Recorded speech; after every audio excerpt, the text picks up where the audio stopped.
Story telling time లోపల ఈరోజు మనం గొప్పదనం గురించి తెలుసుకుందాం మిత్రం.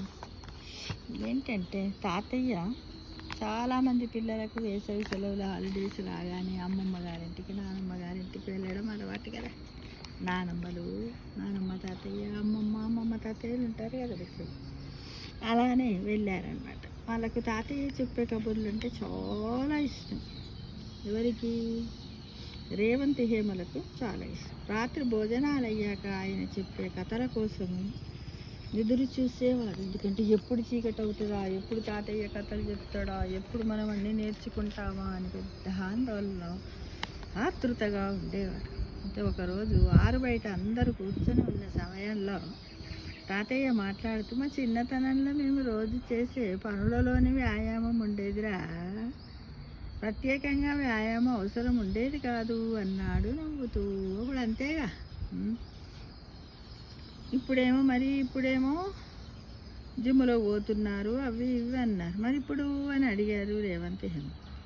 వివిధ యంత్రాల తయారీ మనిషి గొప్పతనానికి నిదర్శనం. కానీ ఇప్పుడు మనిషి రోజువారీ జీవితంలో యంత్రాల వాడకం పెరిగిపోయింది. దాంతో శారీరక శ్రమ తగ్గిపోయింది. అందుకే ప్రత్యేకంగా వ్యాయామము, ఉదయము నడక అవసరం అవుతున్నాయిరా. డాక్టర్లు అందరినీ మార్నింగ్ వాకు, ఈవినింగ్ వాకు దాదాపుగా రోజు ఒక 2000 అడుగులు వేయమని చెప్తున్నారా. రేవంత్ హేమ విన్నారా? అప్పుడు ఎలా ఉండే, ఇప్పుడు ఎలా ఉంది అని అంటున్నారు. చెప్పాడు తాతయ్య. ఇంతకీ ఈరోజు ఏం చెప్పబోతున్నారు తాతయ్య అన్నాడు రేవంత్. ఈరోజు కథ వద్దులే, ఏవైనా విషయాలు చెప్పు తాతయ్య అంది హేమ.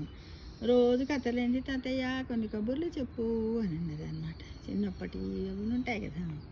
సరే వినండి. చీమల గురించి మీకు తెలుసా? చీమలు ఏ పనినైనా ఒక వరుస క్రమంలో చేస్తాయి. క్రమశిక్షణకు నిదర్శనము చీమలు. కాకులు సంఘటితంగా ఉంటాయి, అంటే కలిసిమెలిసి ఉంటాయి. ఒక కాకి ఆపద వచ్చినప్పుడు మిగతా కాకులన్నీ సాయంగా నిలుస్తాయి. ప్రపంచంలోనే ఎంతో విశ్వాసం ఉండే జంతువుగా కుక్కలకు పేరుంది. యజమాని కోసం అవి తమ ప్రాణాలు కుడిస్తాయి. తేనెటీగలు అనగానే గుర్తుకొచ్చేది వాటి శారీరక శ్రమ. ఇలా ప్రకృతిలో ప్రతి ఒక్క జీవికి ఒక గొప్పతనం ఉంది అని వివరించాడు తాతయ్య. అంటే ప్రకృతిలో ప్రతి జీవికి ఏదో ఒక గొప్పతనం ఉంది. మరి మనిషిలో ఉన్న గొప్పతనం ఏంటి తాతయ్య అని అడిగారు పిల్లలు. పిల్లలెవరు? రేవంత్, హేమ. చీమకి, కాకికి, కుక్క, తేనెటీగ ఏ జీవి అయినా దానిలాగా తప్ప మరో జీవిలాగా ప్రవర్తించలేదు. కానీ మనిషి మాత్రము తనకున్న ఆలోచనా శక్తితో అన్ని జీవుల లక్షణాలను పరిశీలించగలడు, వాటిలా ప్రవర్తించగలడు. అదే మనిషి గొప్పదనం. అయితే ఆ గొప్పదనాన్ని దుర్వినియోగం చేయకూడదు. ఆయా జీవుల మంచి లక్షణాలను మాత్రమే గ్రహించి పాటించాలి అన్నాడు.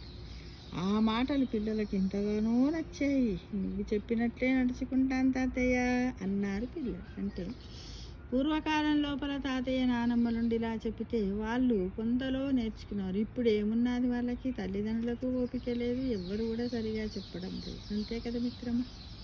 అవునంటారా కాదంటారా? కామెంట్ బాక్స్లో పెట్టండి.